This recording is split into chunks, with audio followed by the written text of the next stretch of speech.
Hello दोस्तों, आज की इस वीडियो में हम लोग बात करने वाले हैं कि किसी भी त्रिभुज का क्षेत्रफल कैसे निकालें। ठीक है दोस्तों, तो चलिए हम लोग देखते हैं कि सबसे पहले किसी भी कोई त्रिभुज होगा तो उसमें क्या-क्या होंगे, ठीक है? और उसका फ़ॉर्मूला क्या होता है, ठीक है? और उसको बोलते क्या है। तो जैसे आपको बोला जा रहा है कि त्रिभुज का क्षेत्रफल बराबर क्या होता है कि under root S into S minus A into S minus B into S minus C. इस फ़ॉर्मूला को हम लोग क्या बोलते हैं दोस्तों, हीरोन का सूत्र। ठीक है दोस्तों, जहाँ पे क्या होता है कि ए बी एंड सी क्या दिया हुआ रहता है, त्रिभुज की तीनों भुजाओं की लंबाई है दोस्तों। ठीक है, जो ए बी सी है वो क्या है, त्रिभुज की तीनों भुजाओं की लंबाई है। और इसमें एस भी है, देखिए 4 क्वांटिटी यहाँ पे दिया हुआ है, A B C and S दिया हुआ है। तो इसमें एस क्या होता है, जो एस होता है दोस्तों वो क्या होता है, अर्ध परिमाप। और एस को हम लोग निकालते कैसे हैं, तो तीनों भुजाओं को जोड़ करके 2 से भागा दे देते हैं, तब क्या होता है दोस्तों, वो हमको अर्ध परिमाप निकल जाता है। तो देखते हैं दोस्तों कि किस तरीक़ा से हमको क्वेश्चन पूछता है कि किसी भी त्रिभुज का क्षेत्रफल कैसे निकालें। तो यहाँ पे क्वेश्चन दिया हुआ है दोस्तों कि उस त्रिभुज का क्षेत्रफल ज्ञात करें जिसकी भुजाएं क्रमशः 15 सेंटीमीटर, 20 सेंटीमीटर एंड क्या है 25 सेंटीमीटर है। तो देखिए दोस्तों, यह आपका क्या है, ट्रायंगल है। और इस ट्रायंगल के बारे में बोला नहीं जा रहा है कि यह समबाहु है कि विषमबाहु है, कि मतलब क्या है। तो इस तरह का जो क्षेत्रफल निकालने के लिए बोलेगा त्रिभुज का, तो उसको हम लोग कैसे निकालेंगे।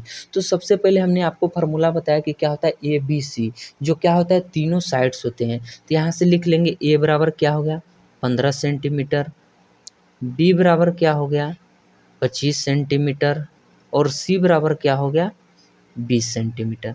अब हम लोग क्या करेंगे, यहाँ से हमको 3 क्वांटिटी तो मिल गया, और एक क्वांटिटी और कैसे मिलेगा, जिसका बात हम लोग किए थे, क्या एस होता है।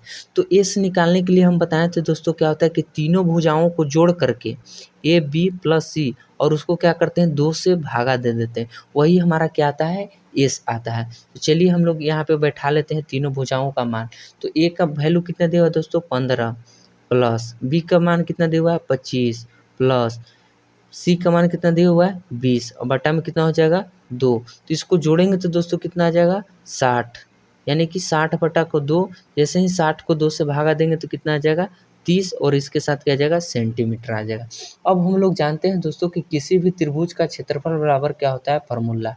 चलिए लिख लेते हैं, किसी भी त्रिभुज का क्षेत्रफल बराबर, तो यह होता है दोस्तों formula under root S into S minus A, S minus B and S minus C. तो हमको ए बी सी मालूम हो गया। देखिए दोस्तों, हमको यहाँ से ए बी सी मालूम हो गया, फिर एस भी हमको मालूम हो गया। अब आसानी से इस फार्मूला में हम सारे चीज़ों का वैल्यू बैठाएंगे और आंसर को ज्ञात करेंगे। तो चलिए हम लोग बैठाते हैं यहाँ से। तो क्या करेंगे, इसको सबसे पहले अंडर रूट लिखेंगे। इसको सोल्व करने के लिए दोस्तों सबसे मेन होता है, ठीक है। तो एस का वैल्यू कितना आया है 30, इंटू है तो इंटू एस कितना है, फिर से एस बोला जा रहा है एस माइनस ए, यानी कि 30 माइनस ए का वैल्यू कितना है 15 है, बंद हो गया। फिर दोस्तों एस है तो एस का वैल्यू कितना है 30, माइनस बी का वैल्यू कितना है 25। फिर क्या है दोस्तों, एस दिया हुआ है तो एस का वैल्यू 30 और सी का वैल्यू कितना दिया हुआ है 20। चलिए अब इसको हम लोग सॉल्व करते हैं। तो जैसे ही सॉल्व करने जाएंगे दोस्तों तो क्या होगा, 30 इंटू इसके साथ गुना में है। अब जैसे ही 30 में से 15 घटाएंगे तो कितना आ जाएगा 15 आ गया, गुना। अब देखिए 30 में से 25 को घटाएंगे तो कितना आ जाएगा 5, गुना। अब क्या करेंगे, 30 में से 20 को घटाएंगे तो कितना आ जाएगा 10। अब क्या करना है दोस्तों, यहाँ पे सबसे मेन काम होता है कि इसको किस तरीका से हम सोल्व करें। तो इसको क्या करना है, हर एक जो संख्या है उसको हम लोग क्या कर लेंगे, अभाज्य गुणनखंड निकाल लेंगे।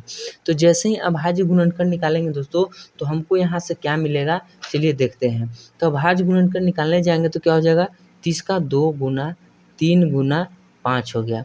फिर इसको क्या करेंगे, फिर इसको मतलब हम लोग गुना करेंगे, 15 का अभाज्य गुणनखंड निकालेंगे तो क्या हो जाएगा 3 गुना 5, और 5 का तो गुणनखंड क्या हो जाएगा 5।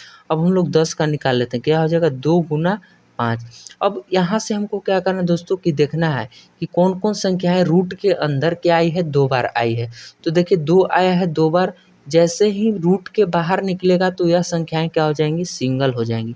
तो दो रूट की संख्या था, मतलब कि रूट के अंदर कितनी संख्याएं थी, सेम 2 बार था। तो यह जैसे ही 2 होगा वो बाहर आएगा तो एक संख्या में कन्वर्ट हो जाएगा। अब चलिए गुना लिख लेते हैं। ये 3 को देखिए दोस्तों 2 बार है, तो रूट से बाहर आएगा तो कितनी 3 हो जाएंगे, 1 हो जाएगा, गुना। 5 देखिए दोस्तों कितने बार है, 1 बार है। तो 2 में से कितना आ जाएगा 5, 1 आ गया बाहर। फिर देखिए दोस्तों 5 यहाँ पर भी है, यहाँ पर भी है, यानी कि इस 2 5 में से बाहर आएगा तो कितना हो जाएगा, 1 हो जाएगा। तो अब देखिए दोस्तों अब क्या कर लेंगे, इसको सिंपल से गुना कर लेंगे, यानी कि 5 5 25, 25 दूनी की 50 और 50 दिया कितना हो जाएगा, 150 हो जाएगा। अब हम लोग क्षेत्रफल निकाले हैं तो इसका यूनिट क्या हो जाएगा, सेंटीमीटर का घात कितना हो जाएगा, 2। यही क्या हो गया, हमारा आंसर हो गया।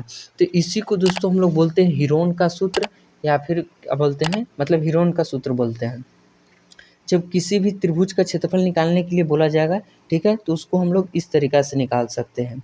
ठीक है दोस्तों, देख लीजिए किस तरीक़ा से हमने निकाला है, और इसी को स्टेप बाय स्टेप फॉलो करके आप किसी भी त्रिभुज का क्षेत्रफल निकाल सकते हैं, चाहे वो समबाहु हो, चाहे विषमबाहु हो। अगर उसका फार्मूला नहीं मालूम है दोस्तों, तो आप इसी मेथड से भी निकाल सकते हैं।